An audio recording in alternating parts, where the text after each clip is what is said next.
तो जैसा कि हमने पिछले वीडियो में देखा था कि किंग यामा ने किन म्यू से पूछा था कि तुम्हारा जन्म केयरफ्री विलेज नहीं हुआ था तो कहाँ हुआ है, जिस पर किन म्यू ने तीखेपन से कहा था यूदू में। तो अब आगे राजा यामा भी हैरान हुए बिना नहीं रह सके। उन्होंने अचानक किन म्यू की तरफ देखा और काली टोपी लहरों की तरह ऊपर उठी जैसे हवा से उड़ रही हो। यूदू, तुम केयरफ्री विलेज में नहीं बल्कि यूदू में पैदा हुए थे। किन म्यू अभी भी काले कपड़े के नीचे चेहरा नहीं देख पाए और बस सिर हिला दिया। मेरे माता पिता केयरफ्री विलेज से ग्रेट रूइंस जा रहे थे, लेकिन रास्ते में उन पर हमला हो गया। नुकसान ज्यादा हुआ और जो खुशकिस्मत बचे वे यूदू में भाग गए। फिर मैं वहीं पैदा हुआ। उन्हें पता चला कि उनका जन्म घोस्ट वैली में हुआ था और उस जहाज पर मिले निशान के समय से ही उनकी माँ उन्हें अपनी कोख में रखे हुए थीं। कीमती जहाज पर गॉड्स और डीमंस के हमले हुए। वो घोस्ट वैली के नीचे गिर गया और दो दुनियाओं की फील्ड के बीच फंस गया। विदेशी डीमन से बचने के लिए उनकी माँ जहाज के लोगों को यूदू में शरण लेने के लिए ले गईं। किन म्यू का जन्म यूदू में होना चाहिए था, लेकिन उसे नहीं पता था कि जन्म के बाद उसे ग्रेट रूइंस में कैसे लाया गया और सर्जिंग रिवर में बहकर डिसेबल्ड एल्डरली विलेज में कैसे पहुंचाया गया। ग्रैनी सी ने एक बच्चे के रोने की आवाज सुनी थी और उसे गांव ले जाने के लिए उठा लिया था। वो यूदू में पैदा हुआ था और इसमें कोई शक नहीं था। तुम यूदू में पैदा हुए थे। किंग यामा के लहजे में थोड़ी निराशा थी। मुझे लगा था कि ये एक पुराना स्वॉलो होगा जो हमें लड़ाई में ले जाने के लिए वापस आएगा, जो काम अभी बाकी था उसे पूरा करेगा। मैंने कभी उम्मीद नहीं की थी कि एक नया स्वॉलो देखेगा। ये अच्छा ही होता, लेकिन आखिर में ये कोई नया स्वॉलो भी नहीं था, बस एक चूजा था। फाउंडिंग एम्परर, तुम सच में केयरफ्री विलेज में बेफिक्र हो। ये भूल गए हो कि इस दुनिया में अभी भी लोग तुम्हारे वापस आने का इंतजार कर रहे हैं। उसका लहजा अब थोड़ा गुस्से से भरा हुआ था। केयरफ्री विलेज कोई प्यारा गांव नहीं है और ना ही कोई शांत जगह है। ये तुम्हारे वापस आने की जगह है, ना कि गुमनामी में खो जाने की। ग्रेट रूइंस में अभी भी अनगिनत गॉड्स और डीमंस हैं जो चुपचाप तुम्हारे लौटने का इंतजार कर रहे हैं। वे इंतजार कर रहे हैं कि तुम अपना झंडा उठाओ और लड़ो। उसका केप अब जोर जोर से फड़फड़ा रहा था, जैसे उसके अंदर दबा हुआ युद्ध का जुनून अचानक जाग उठा हो। लेकिन अगले ही पल उसकी सारी ताकत जैसे अचानक शांत हो गई। उसकी आवाज धीमी हो गई और उसमें एक गहरी थकान और दर्द झलकने लगा। मुझे नहीं लगता कि एक एम्परर जिसने एक युग की शुरुआत की हो वो हार मानकर चुप हो जाएगा।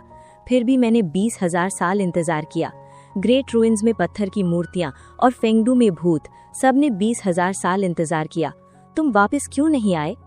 ये सुनकर किन म्यू पूरी तरह चुप हो गया। उसके सामने खड़ा ये किंग यामा कोई साधारण रूलर नहीं था। ये वो इंसान था जो 20,000 सालों से सिर्फ एक उम्मीद पर टिका हुआ था। केयरफ्री विलेज से किसी के आने की उम्मीद, फाउंडिंग एम्परर की खबर मिलने की उम्मीद। लेकिन आज उसे सिर्फ किन म्यू मिला, एक ऐसा इंसान जो यूदू में पैदा हुआ था, जिसे केयरफ्री विलेज के बारे में कुछ भी नहीं पता। ये सच्चाई उन हजारों साल के वफादार सैनिकों के दिलों को सुकून नहीं दे सकती थी। कुछ देर बाद किंग यामा ने खुद को संभाला। उसकी नजरें फिर से किन म्यू पर टिकी। तुम यूदू में पैदा हुए थे और ये फेंगडू है, दोनों ही डेड सोल्स की दुनिया है। मैंने कभी नहीं सुना कि इन जगहों पर कोई इंसान पैदा हुआ हो। मुझे देखने दो कि तुम्हारे अंदर कुछ अलग है या नहीं। किन म्यू कुछ समझ नहीं पाया, लेकिन वो चुपचाप खड़ा रहा। अचानक किंग यामा उसके चारों ओर घूमने लगा। उसकी आवाज अब भारी और रहस्यमयी हो गई थी। यूदू में कम लोग होते हैं, लेकिन वहाँ डीमंस पैदा हो सकते हैं। वे आत्माओं और यूदू के डिमोनिक नेचर का मेल होते हैं। तुमने ब्रिज ऑफ हेल्पलेसनेस के नीचे उन डीमंस को देखा है। वो थोड़ा रुका, फिर धीरे से बोला, लेकिन तुम उनसे अलग हो। किन म्यू की सांसें हल्की तेज हो गईं। तुम एक इंसान हो जो वूम से पैदा हुआ, लेकिन किंग यामा की आवाज और गहरी हो गई। तुम यूदू के डिमोनिक नेचर से कंटैमिनेट हो सकते हो। कंटैमिनेट? किन म्यू चौंक गया। तुम्हारा क्या मतलब है? उसके दिमाग में एक पुरानी बात गूंज उठी। एक डीमन गॉड ने भी उससे कहा था कि वो भी उसकी तरह एक डीमन है। क्या वो झूठ नहीं था? क्या सच में किन म्यू के अंदर कुछ अंधेरा छिपा हुआ है? किंग यामा ने कोई जवाब नहीं दिया।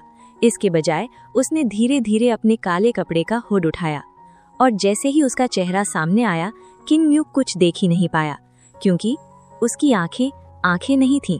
वो दो भयानक भंवर थीं जो सीधे उसकी आत्मा को अपनी तरफ खींच रही थीं। डरो मत, उसकी आवाज दूर, बहुत दूर से आई।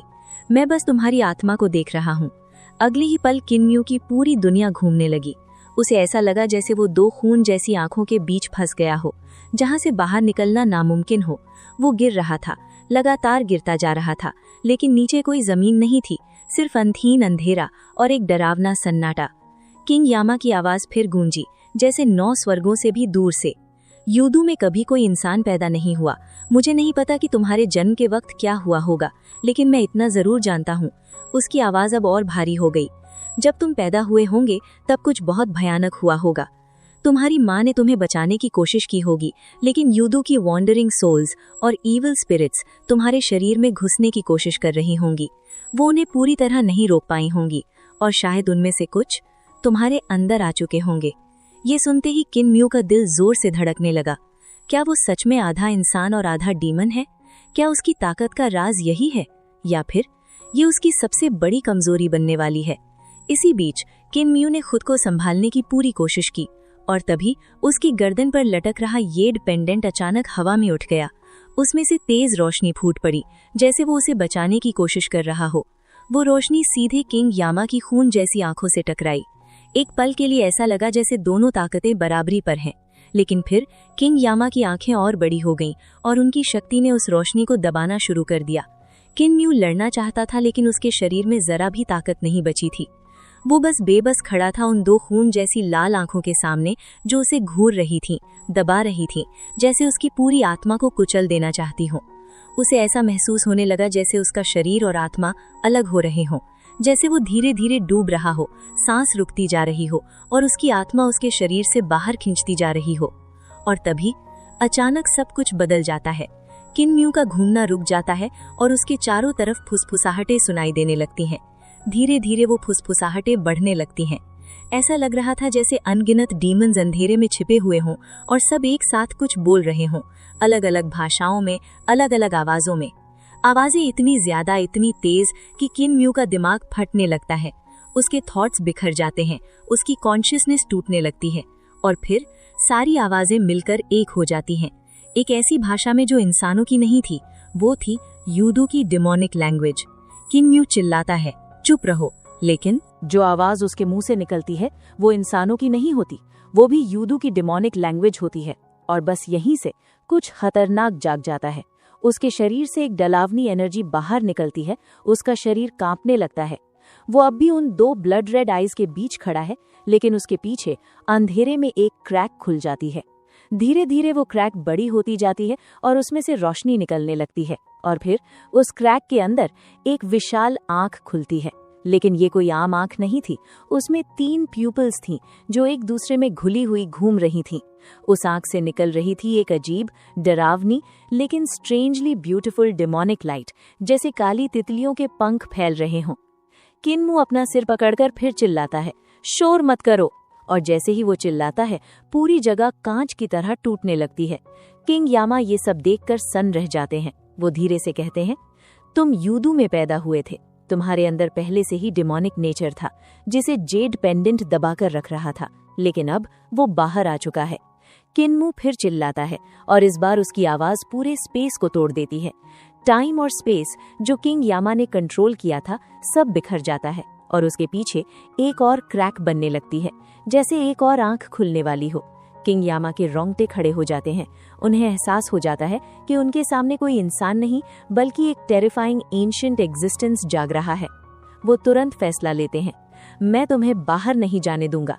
और वो अपनी पूरी ताकत लगाकर किन्मू के अंदर के डिमोनिक नेचर को दबाने की कोशिश करते हैं। लेकिन तभी किन्मू के अंदर से एक आवाज आती है, सिर्फ एक छोटा सा भूत और तुम मुझे दबाने की हिम्मत करते हो।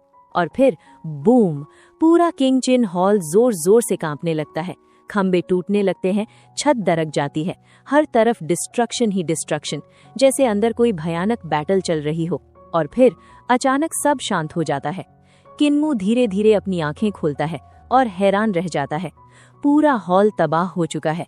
खंबे ऐसे टूटे हैं जैसे किसी ने पंजों से चीर डाला हो।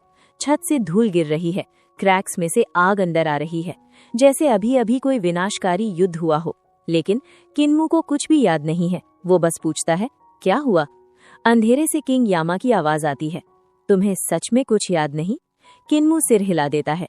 किंग यामा गहरी सांस लेते हैं और कहते हैं, ये अच्छा है कि तुम्हें याद नहीं, लेकिन एक बात याद रखना, केयर फ्री विलेज का जेड पेंडेंट कभी मत खोना। अगर ये खो गया तो बहुत बुरा होगा। किन्मू थोड़ा कंफ्यूज होकर पूछता है, क्या मैं इसे किसी को दिखा सकता हूँ? किंग यामा कांप जाते हैं और सख्ती से कहते हैं कभी मत दिखाना। लेकिन किन्मू कैजुअली बोल देता है मैं तो पहले भी कई बार दिखा चुका हूँ। ये सुनकर किंग यामा लिटरली शॉक हो जाते हैं और कहते हैं तो वो लोग अभी तक जिंदा है, ये उनकी किस्मत है। इसके बाद किन्मू को बाहर भेज दिया जाता है। चीकशू उसे लेकर बाहर निकलता है और किन्मू धीरे से पूछता है अभी अंदर क्या हुआ? चीकशू कहता है मुझे भी नहीं पता, लेकिन जरूर कोई भयानक क्रीचर आया था। और तभी पीछे से किंग यामा की आवाज आती है तुम ग्रेट रूइंस के अंधेरे में चल सकते हो, तुम्हें कुछ नहीं होगा। अगर मौका मिले तो यूदू भी जाना। किन्मू ये सुनकर हैरान हो जाता है। वो पीछे मुड़कर पूछने ही वाला होता है, तभी अचानक एक जोरदार गड़गड़ाहट होती है और पूरा किंग चिन हॉल सीधे फेंगडू के रूलर पर गिर पड़ता है। किन्मू पूरी तरह हैरान रह जाता है। वो तुरंत चीशू की तरफ देखता है, लेकिन चीशू क्या कर रहा है? उसने अपना सिर अपने ही पंखों में छिपा लिया है, जैसे उसे कुछ दिख ही नहीं रहा हो। अब यहाँ एक बहुत ही दिलचस्प बात समझने वाली है। चीशू कोई आम किरदार नहीं है, वो किंग यामा का भरोसेमंद साथी है और इसी वजह से वो एक बहुत समझदारी भरा फैसला लेता है, कुछ भी ना देखने का। क्योंकि अगर वो किंग यामा की इस हालत को देख लेता तो उसकी जो एक स्ट्रॉन्ग और डिग्निफाइड इमेज है वो टूट सकती थी और ये चीज वफादारी दिखाने से भी ज्यादा खतरनाक हो सकती थी। किन्मू ये सब समझता है और अंदर ही अंदर एक लंबी सांस लेकर सोचता है कभी कभी वफादारी दिखाना ही सही नहीं होता। और फिर किन्मू के दिमाग में एक बहुत बड़ा सवाल आता है। किंग यामा ने उससे कहा था कि वो ग्रेट रूइंस के अंधेरे में जा सकता है और उसे कुछ नहीं होगा, लेकिन क्या ये सच है? यही सोचकर किन्मू थोड़ा हेजिटेट करता है, क्योंकि बचपन से ही उसे डिसेबल्ड एल्डरली विलेज के लोगों ने सिखाया था कि अंधेरा सिर्फ अंधेरा नहीं होता, वो मौत भी हो सकता है।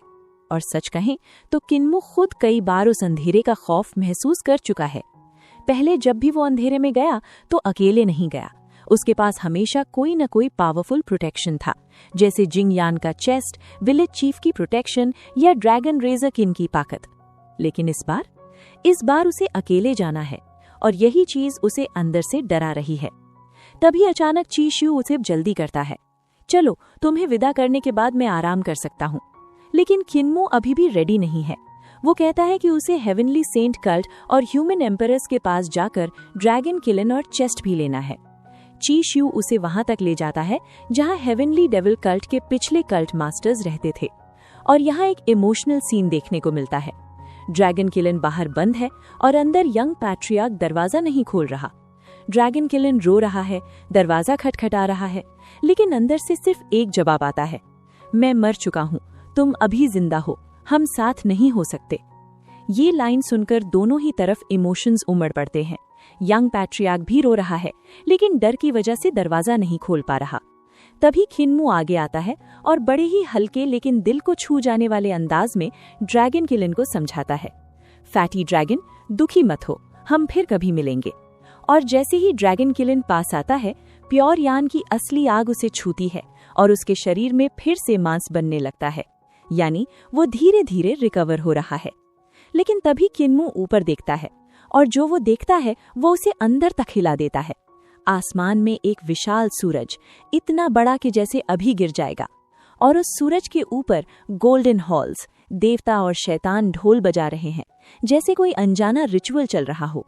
किन्मू को लगता है कि वो कभी भी अटैक कर सकते हैं, लेकिन चीशू पूरी शांति से कहता है उन्हें हिम्मत नहीं है। क्यों?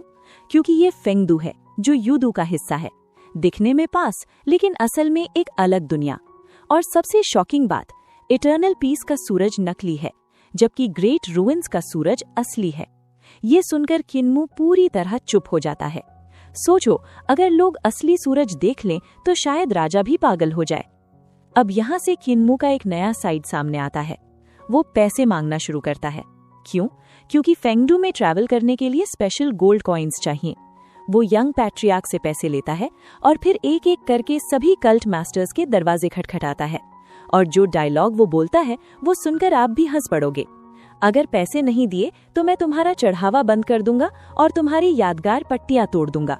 मतलब अपने ही एंसेस्टर्स को थ्रेटन कर रहा है। और मजबूरी में सभी उसे पैसे दे देते हैं, लगभग 200 फेंगडू गोल्ड कॉइन्स। इसके बाद किन्मू ह्यूमन एम्परर्स के पास जाता है, जहां 2 अजीब जानवर उसे बताते हैं कि फर्स्ट एंसेस्टर अभी वापस नहीं आया।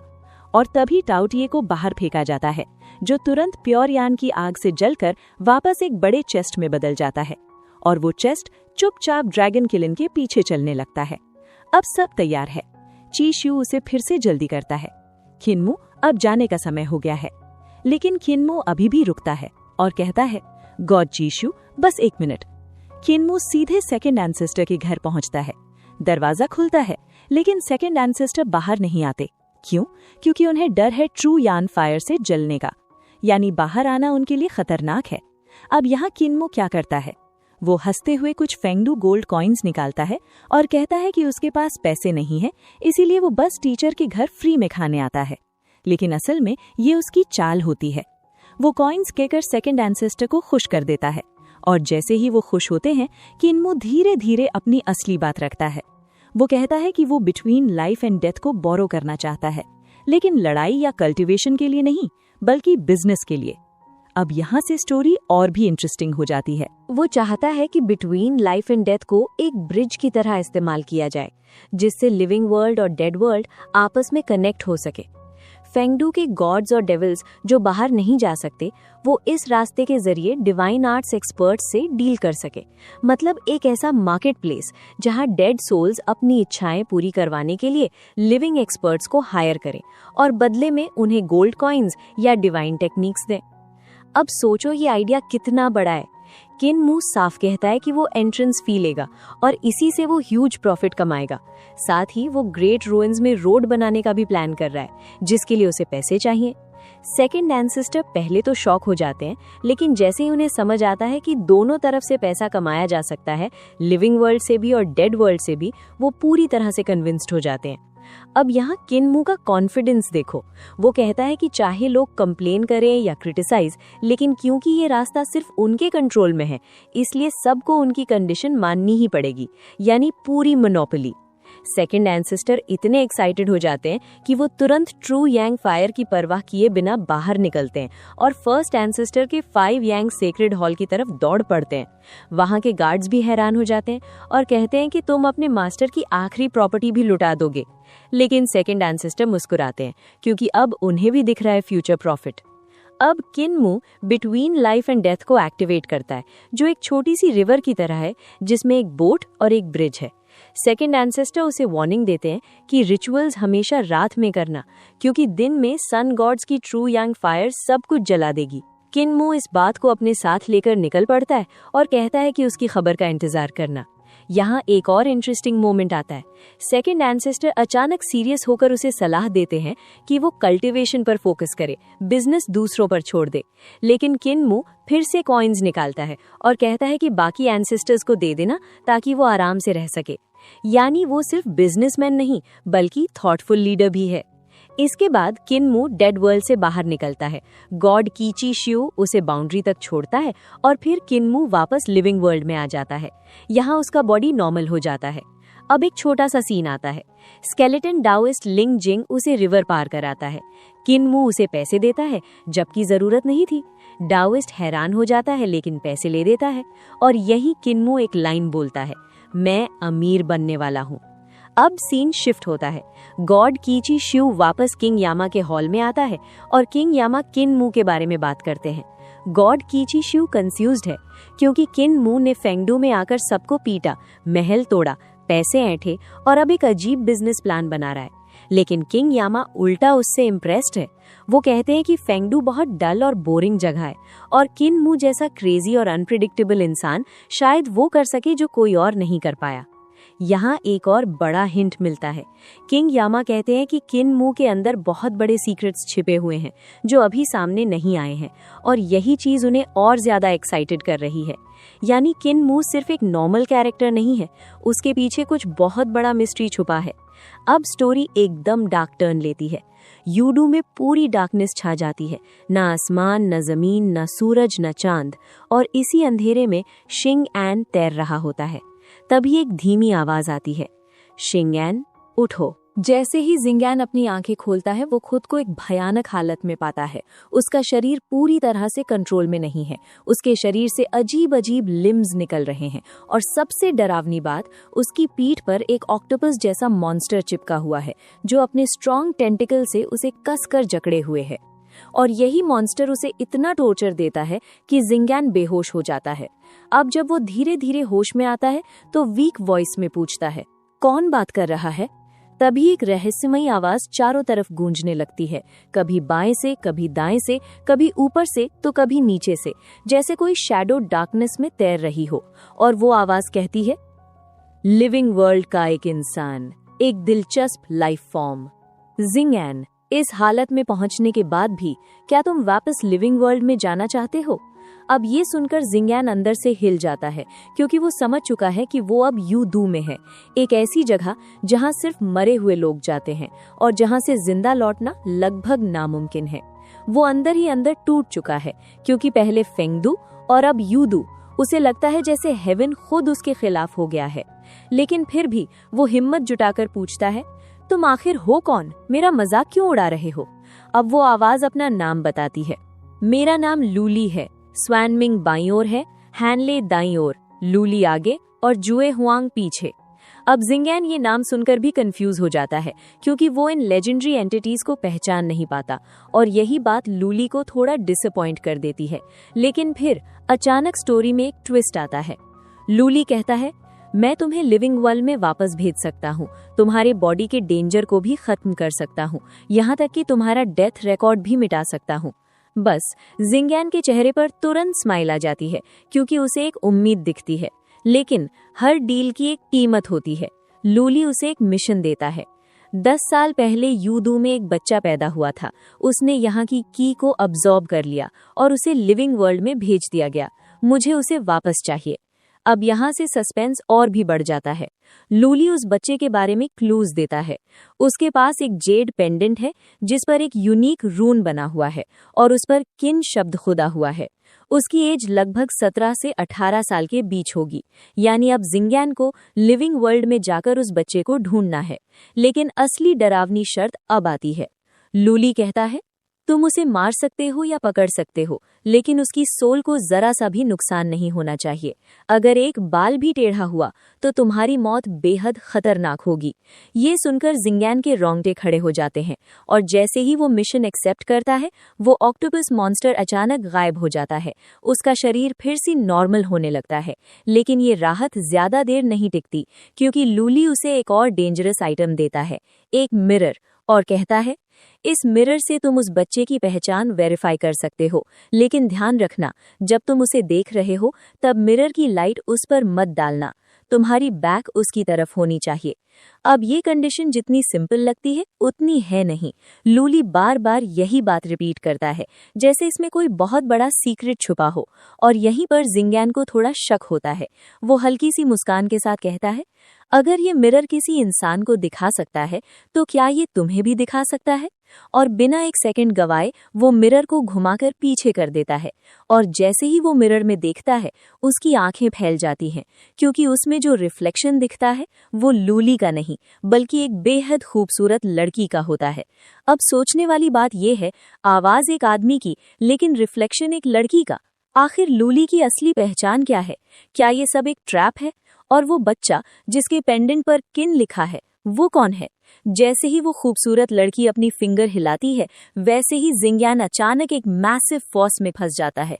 ऐसा लगता है जैसे कोई बहुत बड़ा वॉर्टेक्स उसे अपनी तरफ खींच रहा हो, और अगले ही मोमेंट जब उसकी कॉन्शियसनेस वापस आती है तो वो खुद को एक कंप्लीटली अलग जगह पर पाता है। वो एक पुराने पाइन ट्री के नीचे एक लंबी क्लिफ पर लेटा हुआ है। उसे ऐसा लग रहा है जैसे वो वहीं सो गया हो और पूरी रात खुले आसमान के नीचे बिताई हो। चारों तरफ नेचर का शांत माहौल था। बर्ड्स की चहचहाहट, हवा में फैली हुई फ्रेश फ्लावर स्मेल और दूर दूर तक बहते हुए वाटरफॉल्स की आवाज। जंगल में कुछ मंकीज पेड़ों पर झूल रहे थे। अचानक वो रुकते हैं, बनानास तोड़ते हैं, उन्हें पील करते हैं और जिंगैन को बड़े ध्यान से देखते हुए खाने लगते हैं। जिंगैन पूरी तरह कंफ्यूज हो जाता है। वो सोचता है कि वो अभी तक ग्रेट रूइंस की टूटी हुई क्लिफ पर होना चाहिए था, लेकिन ये जगह कुछ और ही थी। और सबसे शॉकिंग बात ये थी कि उसके सामने एक विशाल ओशन फैला हुआ था। वो शॉक में पूछता है, ये कौन सी जगह है? मंकीज में से एक कैजुअली बनाना का पील फेंक देता है, जो सीधे उसके सिर पर गिरता है, और वो बोलता है, ये साउथ सी है। साउथ सी? जिंग एन तुरंत उठ बैठता है। उसके दिमाग में कैलकुलेशन शुरू हो जाती है। वो समझ जाता है कि वो अब ग्रेट रूइंस के सदर्न मोस्ट रीजन में है और वो जगह जहां से वो आया था, फेंगडू, उससे लगभग 30 to 40,000 माइल्स दूर है। वो मंकीज को देखता है और कहता है, तुम ग्रेट रूइंस के स्ट्रेंज बीस्ट हो लेकिन बोल सकते हो। लगता है तुम्हारी इंटेलिजेंस अवेकन हो चुकी है। वो बनाना पील उठाकर दूर फेंक देता है और कोल्ड टोन में बोलता है, चूंकि तुमने मुझे जगह बता दी है, मैं तुम्हें नहीं मारूंगा, लेकिन थोड़ा पेन तो जरूर दोगे। लेकिन तभी मंकी फिसल जाता है क्योंकि उसके पैरों के नीचे वही बनाना पील आ जाता है। वो गुस्से में जिंग एन पर अटैक करने की कोशिश करता है, लेकिन तभी जिंग एन वहां से ऑलरेडी गायब हो चुका होता है। मंकी कंफ्यूज हो जाता है और इधर उधर कूदने लगता है, लेकिन हर बार वो और बनाना पील से स्लिप होकर गिर जाता है। ऐसा लगता है जैसे पूरा एनवायरनमेंट ही उसके खिलाफ हो गया हो। उधर जिंग एन खुद से बुदबुदा रहा होता है, भले ही लू ली बहुत पावरफुल है, लेकिन वो लिविंग वर्ल्ड में नहीं आ सकती। मैं उसके कंट्रोल में कैसे रह सकता हूँ? उसने मुझे 30 इयर्स की लाइफ दी है और सोचती है कि वो मुझे कंट्रोल करेगी। इतना आसान नहीं है। वो आगे सोचता है, डिवाइन डॉक्टर किन ने कहा था कि डिवाइन ब्रिज का स्पेस अलजेब्रा मॉडल पूरा हो चुका है। अगर मैं अपनी अंडरस्टैंडिंग और टैलेंट से आगे बढ़ा तो मैं 1 या 2 साल में गॉड लेवल तक पहुंच सकता हूं और उसके कंट्रोल से फ्री हो सकता हूं। लेकिन तभी एक चिलिंग आवाज उसके कानों में गूंजती है, बदमाश, मैं तुम्हारी उम्र से 15 साल कम कर दूंगी। जिंग एन इंस्टेंटली अलर्ट हो जाता है। वो चारों तरफ देखता है लेकिन वहां कोई नहीं होता। वो खुद से सोचता है, ये लिविंग वर्ल्ड है, वो यहाँ नहीं आ सकती, ये हलूसिनेशन होगा। लेकिन तभी उसे रियलाइजेशन होता है। वो जल्दी से अपना life and death divine treasure activate करता है और देखता है कि वो यूदू से कनेक्टेड है, जो पूरी तरह डार्क और मिस्टी है। उस डार्कनेस में 2 चमकती हुई आंखें उसे घूर रही होती हैं। जिंग एन का खून ठंडा पड़ जाता है। उसे समझ आ जाता है कि वो कभी भी ट्रूली फ्री नहीं हो सकता। चाहे वो गॉड लेवल तक भी क्यों ना पहुंच जाए, उस वुमन के कंट्रोल से बाहर निकलना आसान नहीं होगा। वो सोचता है, आखिर ये इंसान कौन है जो यूदू में पैदा हुआ है? वो कंफ्यूज हो जाता है क्योंकि 17 इयर्स के कई लोग हो सकते हैं, लेकिन ये मिस्ट्री और गहरी हो जाती है। अब सीन शिफ्ट होता है किन मू यू की तरफ। वो जल्दी से अपने कंपेनियन को बोलता है, फैटी ड्रैगन, जल्दी करो, शाम होने वाली है, हमें रात होने से पहले कोई रूइंस या विलेज ढूंढना होगा। किन मू यू और उसका ग्रुप ग्रेट रूइंस के डेंजरस और स्ट्रेंज बीस्ट से भरे इलाके में आगे बढ़ रहे होते हैं। जैसे ही वेस्ट की तरफ डार्कनेस फैलती है, उनका टेंशन बढ़ जाता है। फैटी ड्रैगन और दूसरे साथियों के साथ वो कोऑर्डिनेट करता है। तभी एक मिस्टीरियस कॉफिन जमीन से एक ब्रोकन स्टोन टैबलेट निकालने की कोशिश करता है, लेकिन वो बहुत बड़ा होता है और उसके अंदर फिट नहीं होता।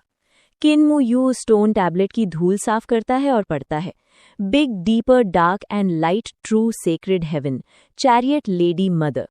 वो समझता है कि ये फाउंडिंग एम्परर एरा का डिवाइन प्लेस है जहां बिग डीपर की चैरियट लेडी मदर रहती थी, लेकिन अब ये जगह भी बर्बाद हो चुकी है। वो सोचता है ये कितनी पावरफुल गॉडेस रही होंगी, लेकिन अब ये जगह भी बर्बाद हो चुकी है। वो आगे बढ़कर पैलेस एंट्रेंस पर पहुंचता है। बाहर का डार्कनेस और अंदर की लाइट एक स्ट्रेंज बाउंड्री बना रहे थे, जैसे किसी इनविजिबल स्क्रीन ने दोनों वर्ल्ड्स को डिवाइड कर दिया हो। किन मू यू कुछ पल हेजिटेट करता है, फिर अपना अंगूठा उस डार्कनेस की तरफ बढ़ाता है। फैटी ड्रैगन घबरा जाता है और चिल्लाता है, कल्ट मास्टर, मत करो। लेकिन किन मू यू उसकी बात नहीं सुनता। अचानक एनवायरनमेंट बदल जाता है। हजारों स्ट्रेंज बीस्ट्स गुस्से में आ जाते हैं। वे जोर जोर से दहाड़ने लगते हैं और किन मू यू की तरफ बढ़ते हैं। किन मू यू स्वेटिंग में डूब जाता है, लेकिन खुद को एक्सप्लेन करने की कोशिश करता है, मैं जानबूझकर रूल्स ब्रेक नहीं कर रहा, ये फैटी ड्रैगन की गलती है। लेकिन बीस्ट्स और ज्यादा अग्रेसिव हो जाते हैं। किन मू यू पीछे हटता है और अचानक एक डिसीजन लेता है। वो अपना सिर सीधे उस डार्क जोन में डाल देता है। बीस्ट्स शॉक्ड हो जाते हैं। फैटी ड्रैगन उसे खींचने की कोशिश करता है, लेकिन किन मू यू उसे पुश कर देता है। अचानक सीन और ज्यादा टेरिफाइंग हो जाता है। बीस्ट्स डर के मारे सोचते हैं कि अब ये इंसान या तो मर जाएगा या फिर उसका स्केलेटन बाहर आ जाएगा। लेकिन तभी किन मू यू पूरी तरह डार्कनेस में चला जाता है और नेक्स्ट मोमेंट वो वापस अपना सिर बाहर निकालता है। एक बीस्ट डर के मारे वहीं बेहोश होकर गिर जाता है।